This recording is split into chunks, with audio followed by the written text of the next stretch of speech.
Now, let's take a little look at how the Willow reviews are doing, shall we? Ooh, a 5.3 on IMDb. That's not fantastic. And ooh, 24% on Rotten Tomatoes. However, the critics, it would appear they're up to their usual little tricks. And by that I mean not doing their goddamn jobs. They've given it an 84%. The critics gave Willow 84%. I'm pretty sure these are the same critics as well that gave American Psycho, what was it, like 62% or something. Critics have become the antithesis of such. They are a litmus test for taste. If they tell you that something is, bad, toxic, problematic, whatever they might call it, you can guarantee whatever that is going to be fantastic. It's going to be genuinely good, really entertaining, you'll have a great time.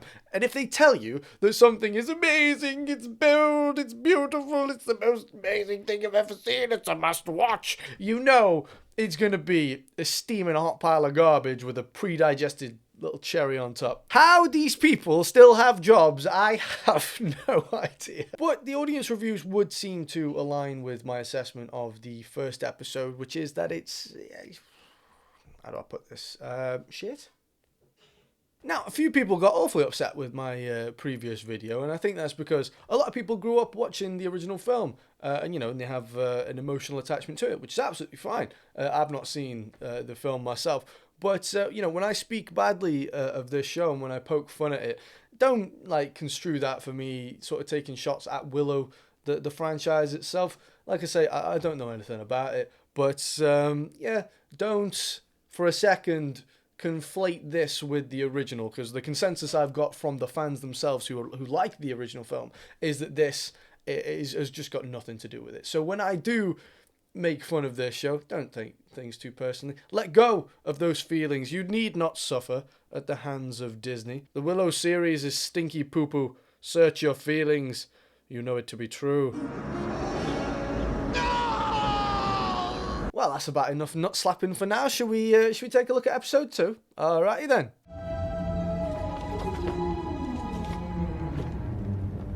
So, chapter 2 kicks off with Willow himself, and he's returned to the castle, but he appears to be cosplaying as a barista from San Francisco. It looks good. Or, really suits you. But actually, while you're here, can I ask you a quick question? Is this series going to keep getting worse? It's what will happen if we don't change things. Well, I did think so. And look, I like Warwick Davis. I don't have any problems with him or any acting I've seen of him prior to this series. But one of the things this show is being praised for by some people, the one thing, is Warwick Davis himself and his acting. And like I say, it's great to see him, but I have to disagree on the whole, his acting's great. It's really not that good. It's a bit wooden. It sounds a bit like a kid, reading a book. And then I did a thing. And then another thing happened, and then lived happily ever after. Our true enemy is still out there, and the only thing standing in his path is Elora. So they're talking about Elora and how she needs to be trained to sort of, nurture her magical powers so that they don't dissipate and disappear. But the Queen thinks she's a bit too young. But she's still a child. A child of immense power. You've seen it. Hold on, wasn't she about to, marry her daughter off in the last episode? Who is of similar, if not the same age? That's fine. Getting married, kids can do that. Yeah, you can do that all you want. But if you want to be a wizard, Harry, then, that's a bit too far, is it? Willow then explains that Elora's magic is the only way that they'll be able to defend themselves. And the Queen is having none of it. She rejects this idea and will not have it. And then Willow says one thing and she's just like, yeah, go on then. There are other ways to defend ourselves. There is no barrier strong enough to keep the enemy out forever. I know. All right, then. And then the Queen kind of goes into, she starts dipping her toes into explaining why Mad Mardigan isn't in it. Obviously, we know that Val Kilmer didn't reprise his role in this series because of his health condition, but I guess they've got to start explaining why he's not in it. He rode out 9 moons ago with the squire. But we've heard nothing since. I'm afraid I've sent him to his death. Death wouldn't keep Mads from coming back to you. Only delay him a bit. got a little bit of whiplash now because then we jump right back to where the last episode ended. So I guess the first scene was a flashback. There was nothing to really indicate that. Apart from, I don't know, like, obviously Willow's beard. But, I don't know, it just seems a bit clumsy. This is where we live. Hold on a minute. Little people living in a hole in the ground? We've heard this story before. But where was it? Ah! Teletubbies! Then Willow introduces Elora to his daughter, who's a bit... intense? This is my daughter, Mims. It's really nice to meet you. It's good to see that the dialogue is as awkward as ever. And you were the most beautiful giant baby. You still are. You're beautiful.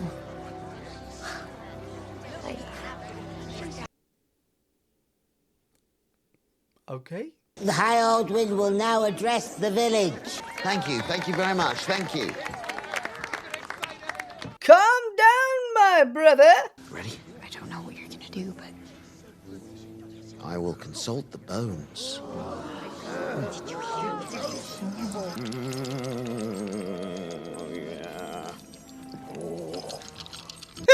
Yeah, I think I might have consulted the bones once or twice in my time as well. Then Willow tries to explain to everyone that Elora needs training and that'll take time. And look, maybe I've not got my critical thinking cap on today, maybe I'm just being childish, but there seems to be an awful lot of weird euphemism in this episode.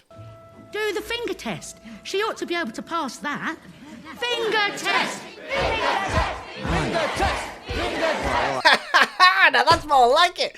In the olden days, they used to drown people to find out if they were witches or if they were magic or whatever. Not in Willow. In Willow, they just finger them. Finger her. Finger her. So then we find out that the Queen knew all along who Elora was, and when she finds out that she's ran off with Crimson Jesus and co, she gets that one knight who was stabbed in the last episode by the nutsack guy. Yeah, him. She sends him to go and find him, but it appears that the injury that he sustained in the last episode has, like, infected him in some way, and now he's evil. You tell him. I know who she really is. No, I've given him a task. That's all he needs.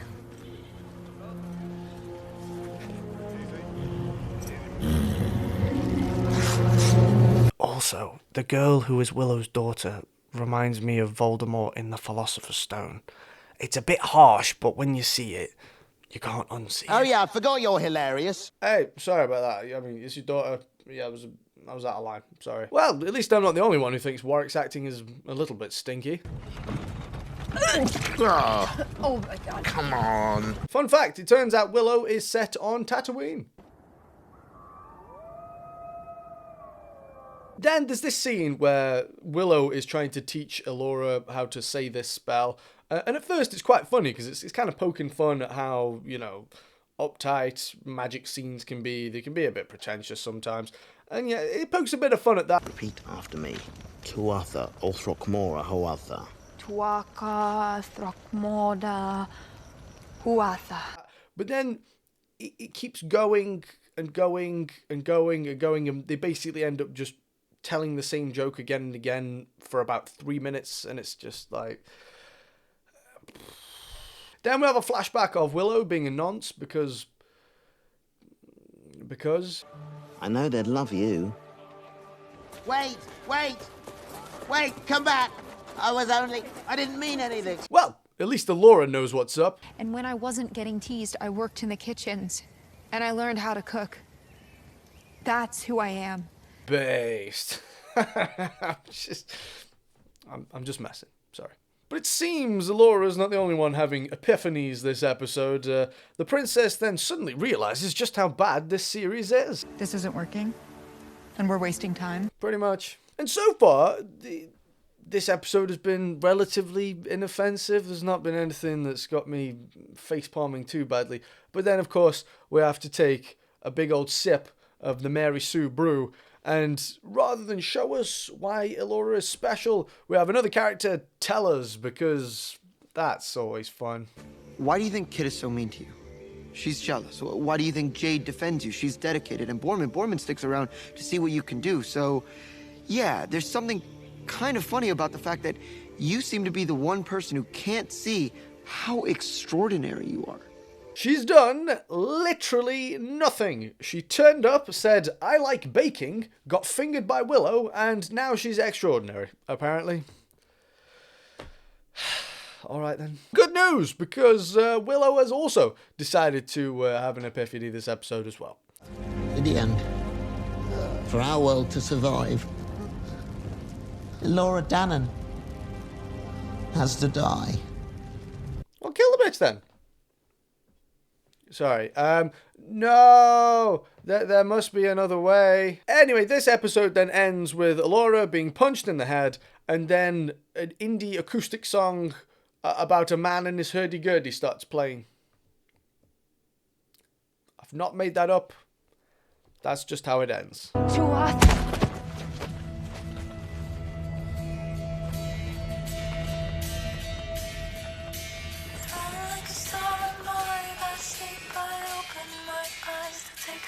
What a time to be alive.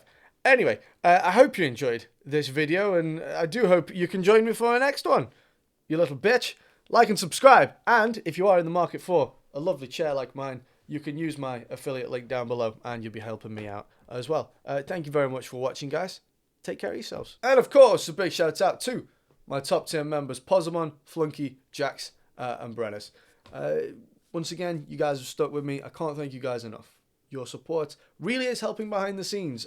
Soon I'm going to be able to upgrade my camera, so I'll make my videos look a bit better for you guys. So yeah, thank you very much for continuing to support me. Of course, the tier 2 members as well: Steve the Goat, Dr. Melski, Saeed, MG Virgil, Kuno Sako, Mark, Maiden, Sensei, Fang, Hadziu, Michael Turpia, and Yon Witch. What lovely people you are. And of course, tier 1 members as well, and the tier 1 patrons.